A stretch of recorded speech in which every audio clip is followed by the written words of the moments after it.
Welcome to the second episode of the Teaching with Purpose podcast in the series Cracking the Code. This particular podcast, the second episode, is called Political Will, Having Political Will. It's very important right now in this time and climate to have political will. You got to have the knowledge, you got to have the will to activate equity. And this podcast, we are exploring the educational system and how to unlock and crack that particular code. Will. I want you to think about that term will for a second. Will. You got to have willpower. We heard political will, cultural will. We're going to hear various different terms that's connected to will. But will, basically, in a simple definition, will in a simple definition is a mental focus that turns into a deliberate action, being diligent, purposeful, and having a determined action to bring about results and manifest whatever you need to manifest. And I think that's very important to have in this time, and especially if you are in education. You got to have will, especially if you want to move the dial for equity. We have a special guest today. We have Dr. Doris McEwen. She's going to talk about will, talk about those variations of will, and talk about the importance of will. So I want you guys to have some listening ears and take notes. This podcast, again, is for students, parents, teachers, administrators, superintendents, school board members, whoever has an ear. This particular podcast is dedicated for students and parents, teachers, administrators who all want to activate equity within the educational system. So listen, learn, take notes, make a comment in our comment section, and just pretty much engage. So right now, I want you guys to take a listen to Dr. Doris McEwen. I can give you a lot about my background, but my first position was a teacher of English. And I've had administrative positions all the way up through superintendent and state and all of that other stuff. But my first love is teaching. So when I think about these concepts of the will, I'm going to explain each one of them to you, but I also want you to know that they interface. They're not going to be independent of each other. So when we think about social will is the belief system. It means that we believe that every student in our care can and will be successful because we're going to design infrastructure, we're going to design an understanding of students, and we're going to have the courage. We're going to have the courage to act on their behalf. So social will for me goes back to Ron Edmonds. And some of you will know Ron Edmonds' work because he was the father of the effective schools movement. So Ron Edmonds said that we can, whenever and wherever we choose, teach all students whose schooling is of interest to us, that we already know more than we need to do that. And the fact that we haven't done so must finally rest on how we feel about the fact that we haven't done so. So we have to ask ourselves the question, how do we feel about the fact that we have students in our care who are not being successful in schools? And why is that? That's an intentional design in the system, and it's an intentional flaw in the system. So social will is about that belief in students. And I'm going to start social will by reading to you what's called 3 Letters to Teddy. And some of you may have heard this before, but I want to read this into your hearing. It says, Teddy's letter came today, and now that I've read it, I will place it in my cedar chest with the other things that are important to me in my life. Starts off, I wanted you to be the first to know. And I smiled as I read the words he had written, and my heart swelled with a pride that I had no right to feel. I have not seen Teddy Stollard since he was a student in my 5th grade class 15 years ago. It was early in my career, and I had only been teaching for 2 years. From the first day he stepped into my classroom, I disliked Teddy. Teachers, although everyone knows differently, are not supposed to have favorites, but most especially, they're not to show dislike for any child. Nevertheless, Nevertheless, every year there are one or two children that one cannot help but be attached to, for teachers are human, and it is the human nature to like the bright, pretty, intelligent people, whether they are 10-year-olds or 25. And sometimes, not too often fortunately, there will be one or two students to whom the teacher just can't seem to relate. I had thought myself quite capable of handling my personal feelings along that line until Teddy walked into my life. There wasn't a child I particularly liked that year, but Teddy was most assuredly one I disliked. He was dirty, not just occasionally, but all the time. His hair hung low over his ears, and he actually had to hold it out of his eyes as he wrote his paper in class. And that was before it was fashionable to do so. 2, he had a peculiar odor about him that I could never quite identify. His physical faults were many, and his intellect left a lot to be desired. By the end of the first week, I knew he was hopelessly behind the others. Not only was he behind, he was just plain slow. I began to withdraw from him immediately. Any teacher will tell you that it is more of a pleasure to teach a bright child. It is definitely more rewarding for one's ego.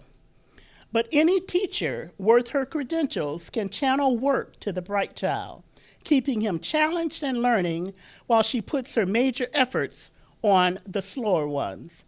Any teacher can do this, but most teachers do it, but I didn't, not that year. In fact, I concentrated on my best students and let the others follow along as best they could.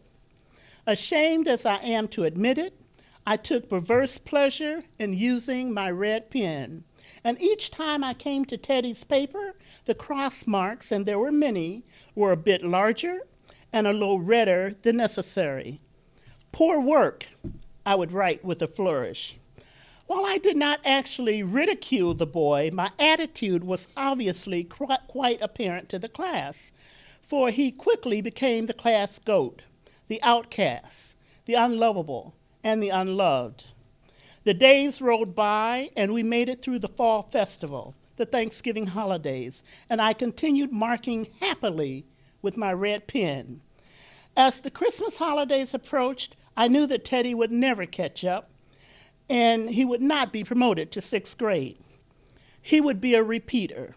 To justify myself, I went to his cumulative folder from time to time. He had very low grades for the first 4 years, but no grade failure. How had he made it? I didn't know. I closed my mind to the personal remarks. 1st grade, Teddy shows promise by work and attitude, but he had a poor home situation. 2nd grade, Teddy could do better. Mother terminally ill. He receives little help at home. 3rd grade, Teddy is a pleasant boy, helpful but too serious, slow learner. Mother passed away at the end of the year. 4th grade, very slow but well behaved. Father shows no interest. Well, they passed him 4 times, but he will certainly repeat 5th grade. Do him good, I said to myself. And then the last day before the holiday arrived. Our little tree on the reading table sported paper and popcorn chains. Many gifts were heaped underneath the tree, waiting for the big moment. Teachers always get several gifts at Christmas, but mine that year seemed bigger and more elaborate than ever. There was not a student who had not brought me one. Each unwrapping brought squeals of delight, and the proud giver would receive effusive thank yous. Teddy's gift wasn't the last one I picked up. In fact, it was in the middle of the pile. Its wrapping was a brown paper bag, and he had colored Christmas trees and red bells all over it. It was stuck together with masking tape. For Miss Jones, from Teddy, it read. The group was completely silent, and for the first time, I felt conspicuous, embarrassed, because they all stood watching me unwrap the gift. As I removed the last bit of masking tape, two items fell to my desk: a gaudy rhinestone bracelet with several stones missing, and a small bottle of dime store cologne, half empty. I could hear the snickers and whispers, and I wasn't sure I could even look at Teddy. "Isn't this lovely?" I asked, placing the bracelet on my wrist. "Teddy, would you help me fasten it?"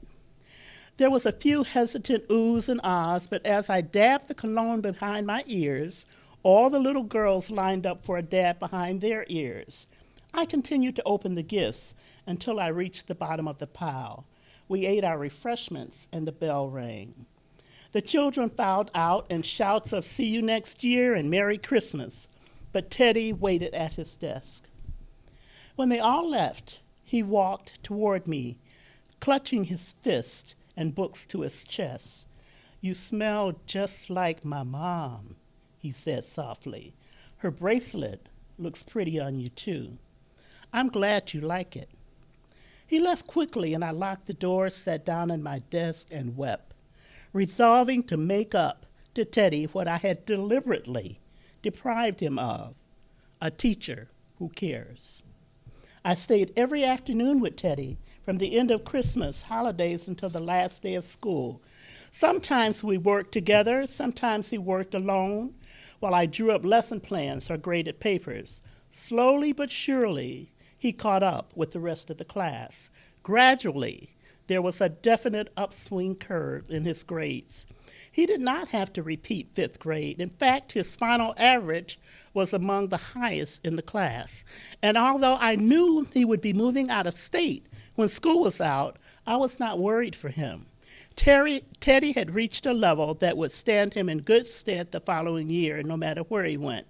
He had enjoyed a measure of success, and as we were taught in our teacher training course, success builds success. So Dr. Doris delved into the definition of political will, social will, and having the different types of wills that activate equity in education. I want us to delve, and as she's defining will again, I want us to take another look and listen to the important aspects of having will.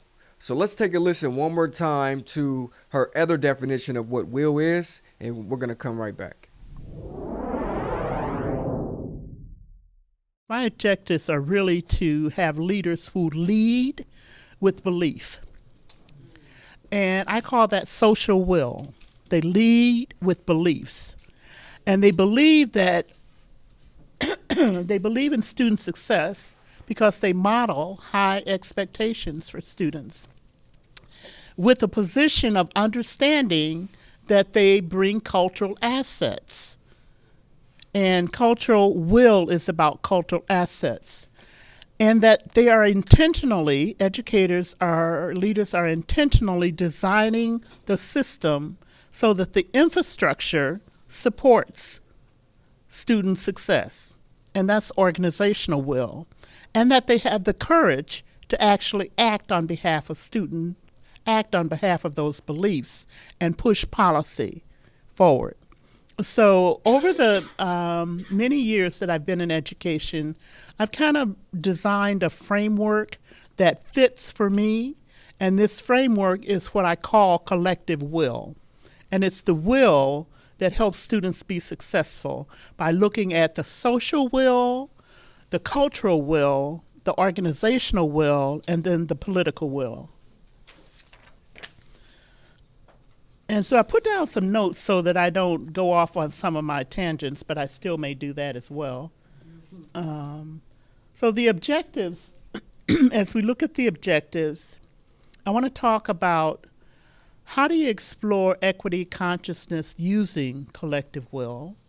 And then equity audits. We want to spend some time talking about how equity audits can actually help you address what I call systemic issues. Because if we look at culturally responsive practices, it's about institutional racism, institutional pushback. And we have to call it for what it is and design systems that address that. and then introduce you to the equity audit process itself. So those are the three things that I want to spend some time with you on. So these are the questions to consider. So as you think about your school district, your organization, and your work, what are those issues? What in your district would you point to and say there is collective will to actually address this issue? Okay, and what's the evidence of that? We've been spending some time talking about evidence. So how do we feel about the fact that students aren't successful in our district? And I often quote at Ron Edmonds, which I did at the testimony, and Ron Edmonds says that we can, wherever and whenever we choose, teach all students whose schooling is of interest to us. So I have to stop there because I want to know why the students who are not being successful are not important to us. Because that's really the question. Why have we not designed our system to address those students whose schooling is important to us? So if everyone's important to us, why are we leaving kids out? What is the collective and individual responsibility to change the trajectory for students? This is not new, okay? We've been dealing with this issue of low student performance and achievement as long as I've been in education and before me. People like Jeannie Oakes inspired me. And then Jeannie Oakes says, I'm frustrated. I don't even want to deal with this anymore. I've been calling people on the carpet for years. I've been showing them the evidence for years. This goes back to a matter of heart. Yes. At some point, it becomes, how am I going to change myself to respond to people who are not like me, don't look like me, okay? And then, how might equity audits really assist school districts in understanding this whole concept of social, cultural, organizational, and political will?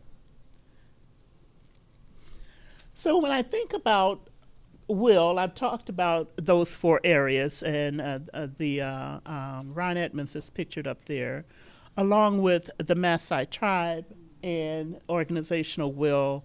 I think about, that structure that does not change. And then a picture of the students from Roosevelt, actually, who went to testify with me. So as I think about these areas, it's all, to me, intentional. So social will is about beliefs. Do you really believe every child in your care can learn? And the data shows that teachers don't always believe that every child can learn. And so that's amazing to me. You're teaching a class of 20, 25, 30 students, but there are groups of students in your class you say, well, baby, you're not going to get it, in your mind. You're not maybe voicing that. Can learn at high levels. And can learn at high levels. So I think about my own personal experiences where I had counselors who told me, you will never amount to anything. I am not signing a letter of recommendation for you to go to college. And so at some point you want to send your degrees back to them and say, thank you. Thank you for encouraging me in a negative way, but encouraging me because I was going to prove you wrong. And I have proved you wrong. But how many kids actually sit in our classrooms and don't have anyone who believe in them? And there are too many. There are too many of them. So I've already given you Ron Edmonds' kind of statement that I kind of live by. But then cultural will is about understanding the population of students that you're working with. So when I was superintendent, I used to ask the question, how are the children? How are the children? It's what the Maasai tribe ask each other as they pass daily. They ask, how are their children? Because they know that the children are their future. And it's the future that they're looking for, that they're building upon. So how are the children? And the expected response in the district from my teachers and administrators was, and the children are well. And how do we know the children are well?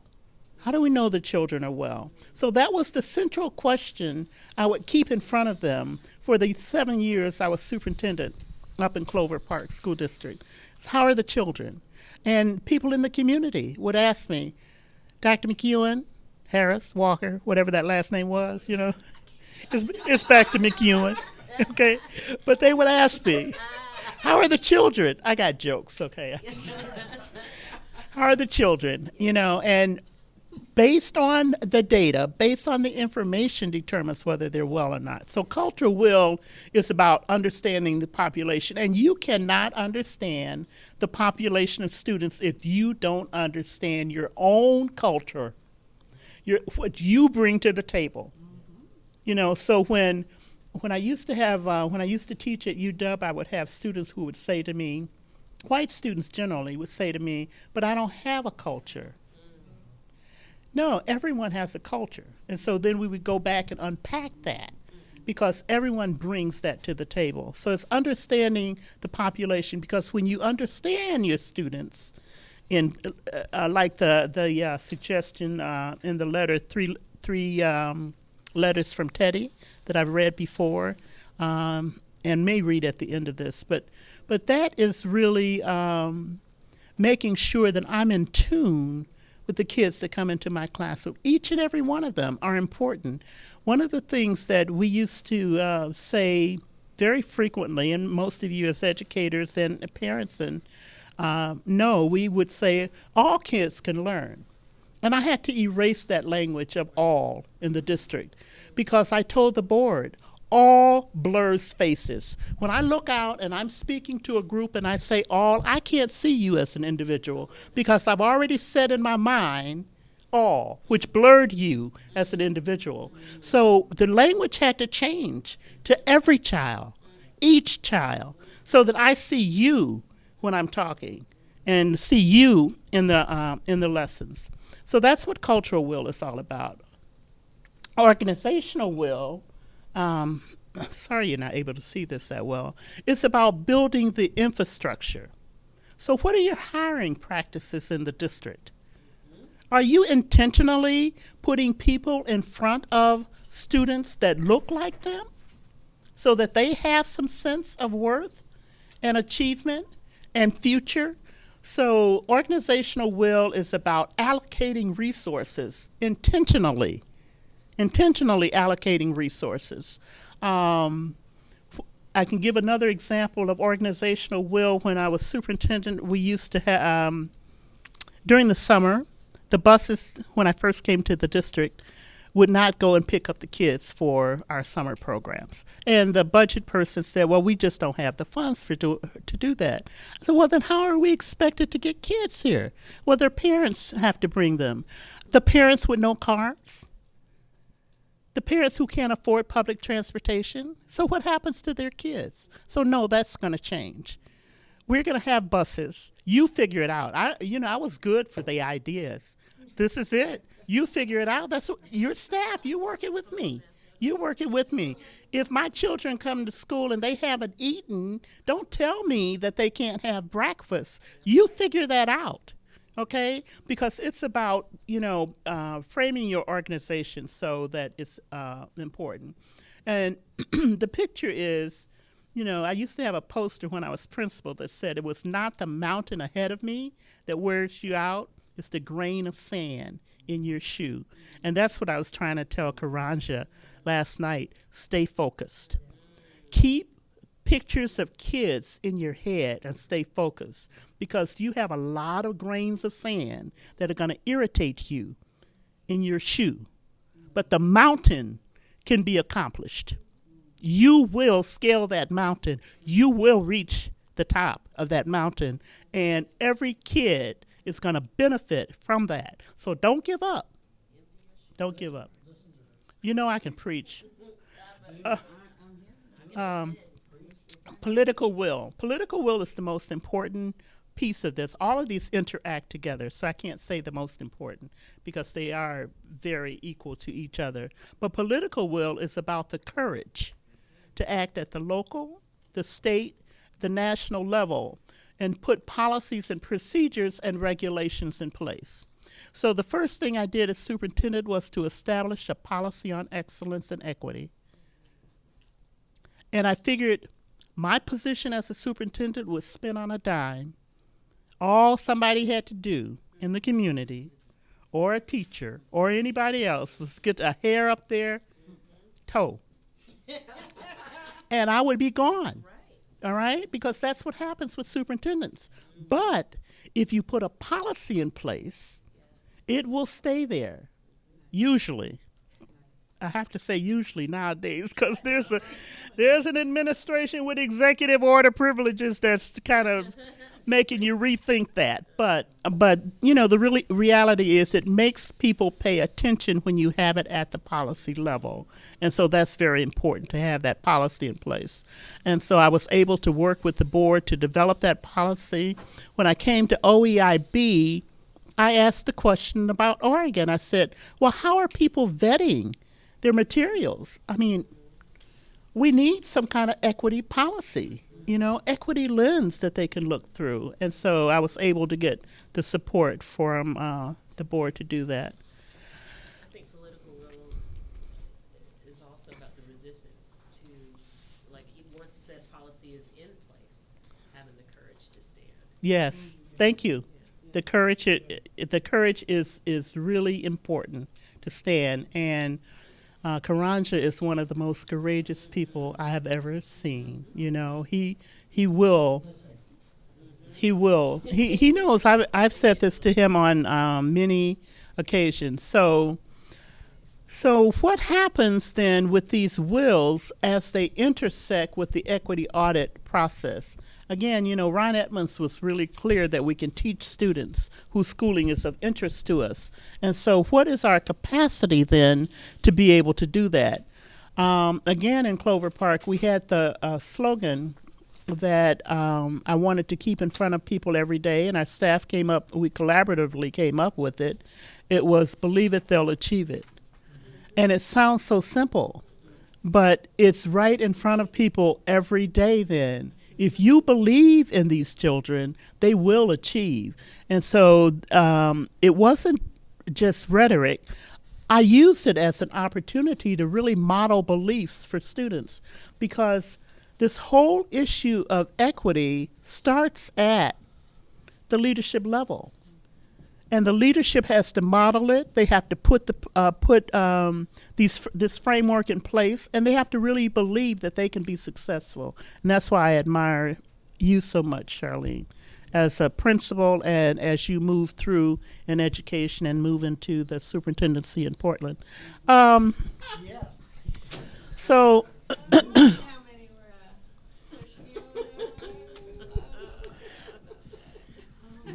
So when we think about the equity audit process, we think about social will as really being like the heart of the work. You know, I've often said to Charlene, she knows this work is hard work, but it's heart work. And that's the most important work, is hard work.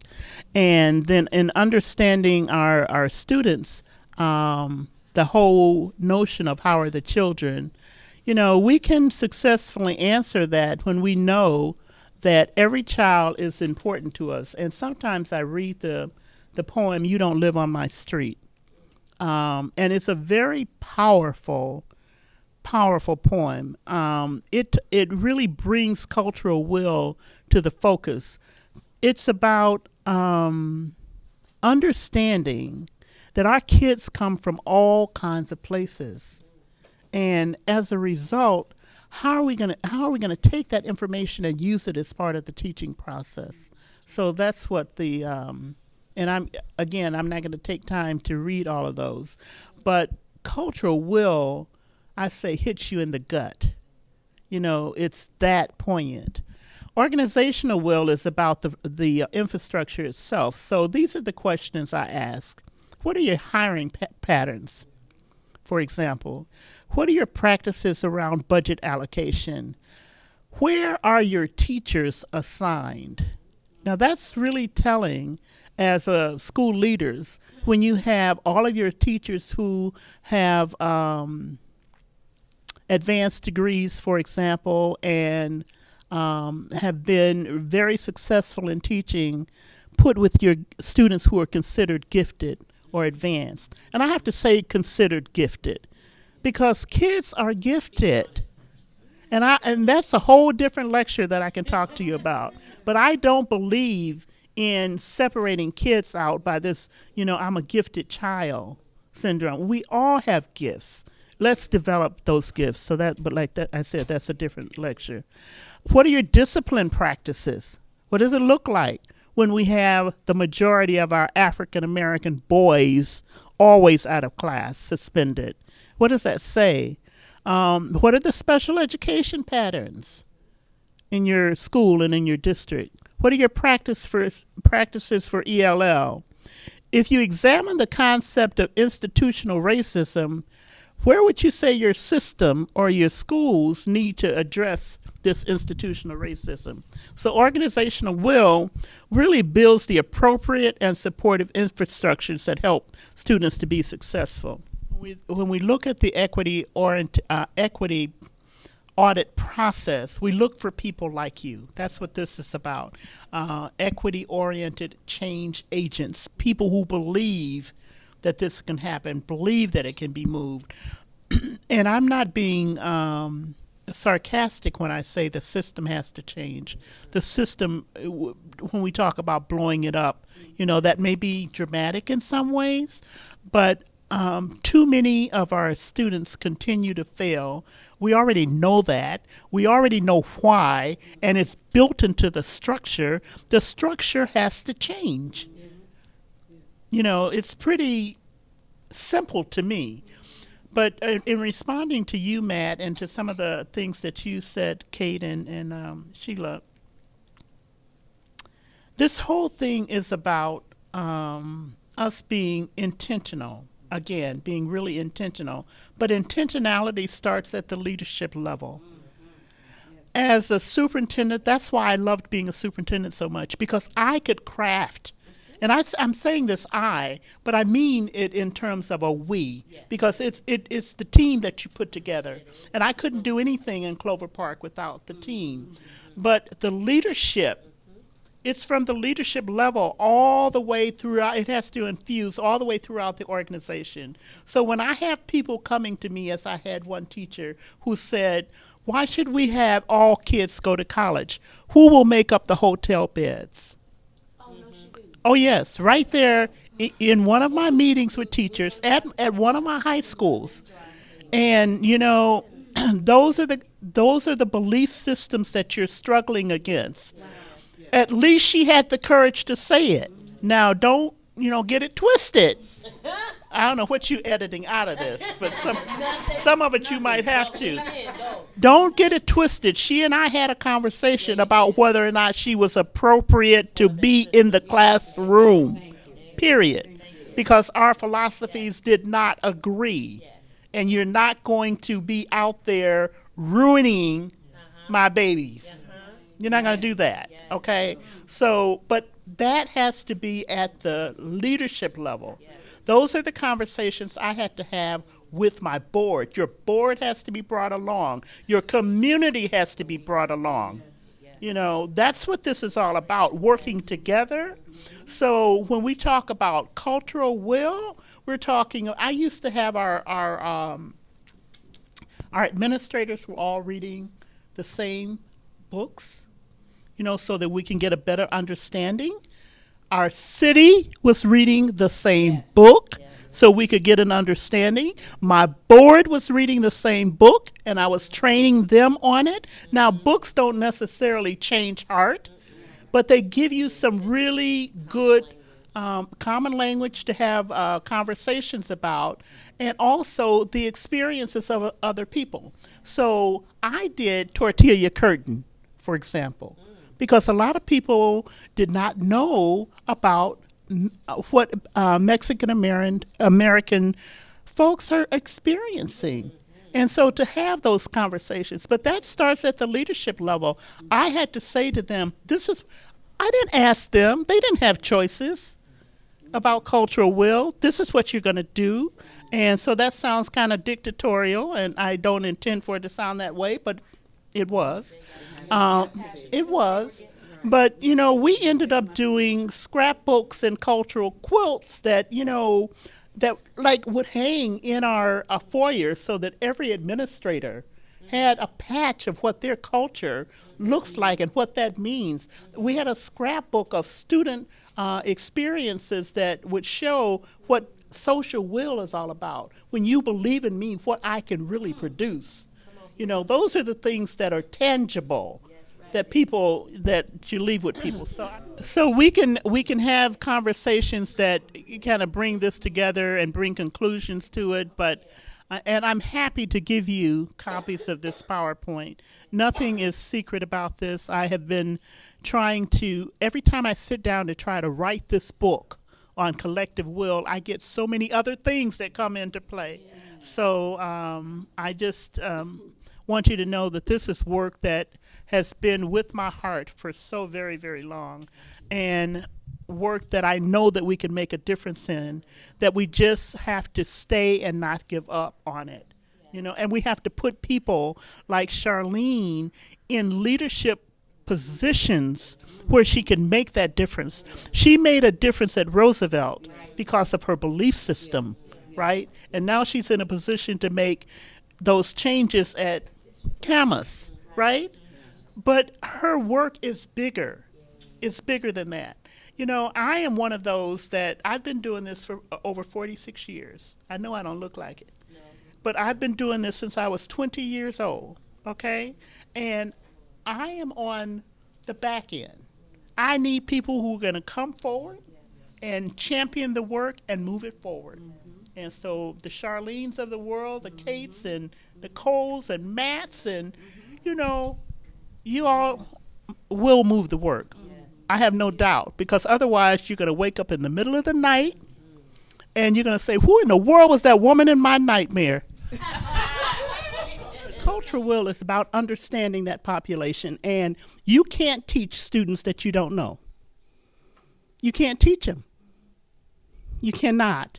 And I say that because on a surface level, you may be giving them a knowledge base, but for them to really understand and internalize, you have to know who they are. And they have to know who you are. And they have to know you care. They have to know you care. So that's what cultural will is all about. So when you connect cultural will, you will connect it to you don't live on my street. Okay? So organizational will, which is the third quadrant, so to speak, but they all interface. These are not independent of each other. Organizational will is about the infrastructure. What in the system needs to change in order for students to have the achievement trajectory that's going to make them successful? And some of those are hiring practices. Some of them are budget allocations.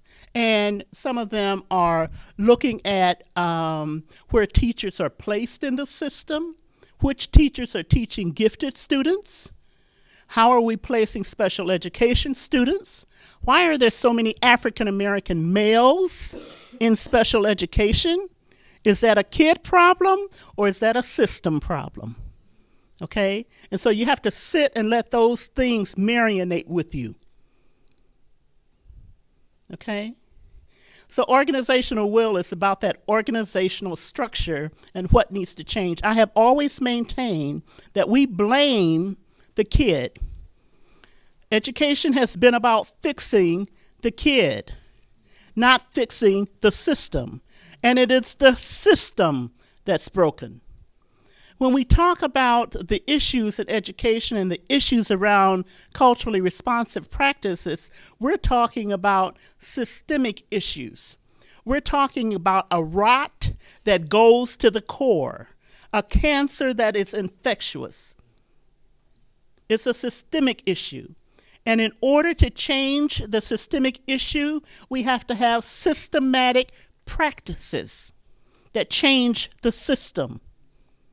And that's about changing the mindset that we have in training teachers. And when I say teachers, I'm using a generic term because I mean educators.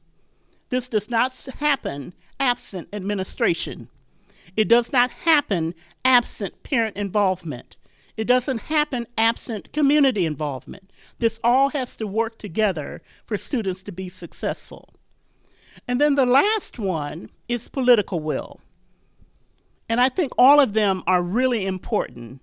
But if we don't put the political will behind anything we do, it's not going to go anyplace. What I admire most about Karanja is that he doesn't sit and wait for things to happen. He's been moving this work on teaching with purpose for many years now. When I first came to Oregon and came to his conference, there may have been 15, maybe 20 people there at the most. He said 10. I don't know, maybe the other 5 were his project managers, but staff that he'd conjured up. But what he's done is so powerful because it's exploded. If you go to a Teaching with Purpose conference now, you have hundreds and hundreds of people interested in the work. Not only is he able to bring in top name researchers, I mean, where else are you going to go and hear Geneva Gay and Gloria Ladson-Billings and Tim Wise and some of the others that are really renowned in this field of culturally responsive practices? So I admire him. I admire him for his tenaciousness, and believe it or not, he's about the only one that could have gotten me to come from Montgomery, Alabama on Valentine's Day at the last minute, okay? Because even if you don't have anybody on Valentine's Day, you got yourself. Right? And I was going to have a party with me, right? But I was on a plane coming to Portland. And, you know, I really admire him and appreciate the fact that he's moving this forward. He's moving it forward. We sat there, we watched the legislature, or the Senate committee, actually. It was the Senate Education Committee. But we watched these non-engaged, I'm not going to say excuse me, but non-engaged white folks not get it Tuesday. They did not get it. So what does that mean? All of you sitting in the room and your constituents have to move this. We can't be quiet about this any longer because every day that we're silent, we have kids going unserved. And when we go home, if we can then respond to Ron Edmonds' statement and say, how do we feel about the fact that I didn't do anything? Now, if you can live with that, then you're better than I am. I will fly 2,000, 3,000, or whatever miles it takes to come and push the needle on equity. And that's what it's going to take in the state. When we talked about political will in my district, for example, we put policy in place. So political will is about that policy level and the courage. And I knew that as superintendent, my position spun on a dime. You know, I said to some folks earlier, anybody in the community, a parent, a student can get a hair up their toe, and I would be gone as superintendent because that's the way it works. But when you have a policy that stays and people respond to the policy.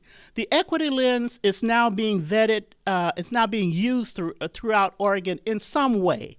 Maybe not to the degree we want it used yet, but it's a start. But I need you to keep pushing the work on equity. The equity lens has some belief statements in it that are very core to how you respond to culturally responsive practices. But we need you to move that forward. And I think the last thing that I want to just kind of talk about is all of this work that we're talking has to have some teeth. So we can get a bill passed, we can get school districts certified in culturally responsive practices, we can have teachers certified in culturally responsive practices, but what does it look like as a district, as a system to move it forward? And that's where equity audits come in. Equity audits are designed to look at the system, look at the system, provide the findings on equity, and then the recommendations for equity. So an equity audit begins from the premise it's not going to be an audit that comes in to give you accolades. It's an exceptions audit. Exceptions audit. Finn English has done audit work and really established audit work very early in the 70s, and it's very similar to what GAP standards are in accounting, except they're GAP standards for education. And there are 5 standards, and I'm not going to go through all of them here today unless you have questions on it. But one of the standards is called the connectivity standard, and that's the equity standard. How is the system connecting itself so that students can be successful and achieve? So in an equity audit, we look at 3 specific areas. We look at teacher quality, we look at program equity, and we look at achievement equity. So with teacher quality, we're looking at what are those areas that teachers need to be involved in order to move the system. So where are they placed in the system? How many years of experience do they have in the system? Are you moving them around every year or every other year? That's the teacher quality piece. What does your system look like in terms of teacher quality, and administratively, how are you placing them? And then program equity has to do with the various programs in the system. So it might be your bilingual education, your special education, and those programs that are the ESL programs and so forth, but the program areas. And then when we look at student achievement or the achievement equity, we're looking at the things like dropout data. We're looking at standardized test data. We're looking at college testing data. And then we pull all of that together in terms of findings and recommendations for how a school and or district moves forward. I'm going to say to you in closing that equity starts at the leadership level, and it's pervasive throughout the organization. I loved being a superintendent because I could craft, with the help of staff, the direction for the district. And that's what it's all about. It has to permeate throughout the system, and it starts with the leadership. So political will, having political will, it's important to really understand the system and how the system works. So we're gonna delve right now and talk about what the difference is between system and systematic. We have Dr. Charlene Williams who's going to talk about how to activate a lot of the information that Dr. Doris was speaking about and how to integrate that into the system and how to activate equity within the system and how to be more systematic as we activate equity. So take a listen. This is good meat for us to eat. And I think so while we are eating our lunches, I mean, we need to really consider the content here, because this is going to inform what we expect of at the school level. I was thinking especially the school level and the district level. And as you're doing your audits, I had a question. We can maybe answer this later. But, you know, the last slide was talking about equity. What was EOCA? Yeah, so your equity agents. And is there an ultimate expectation that across the system, like every educator, every bit of personnel becomes an equity agent?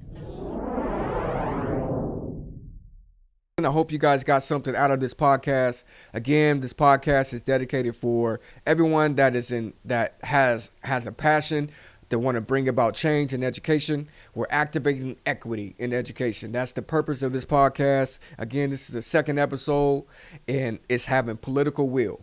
Do we have political will in this climate? We are pushing a policy right now, a bill in Salem called Senate Bill 204. And this bill is a pilot project that will pretty much create a certification process that will require school districts, schools, and teachers to be culturally responsive certified. So we are going to be dealing with certain domains within that framework of what that certification is going to look like. But we want to continue to talk about the importance of high expectations, which is belief. So as you heard throughout Dr. Doris' talk, she talked about the idea of belief. So everything starts with a belief. It starts with an expectation, and it starts with a will to activate whatever you are believing to want to manifest and make happen. So I want you guys to leave with this podcast having a will, having an understanding of will, and understanding this political climate at this time and how to activate education during this time and having that will to do that. So again, welcome, and we hope you guys continue to tune in to the next episode, which is going to be episode 3 with special guest Tim Wise. Stay tuned.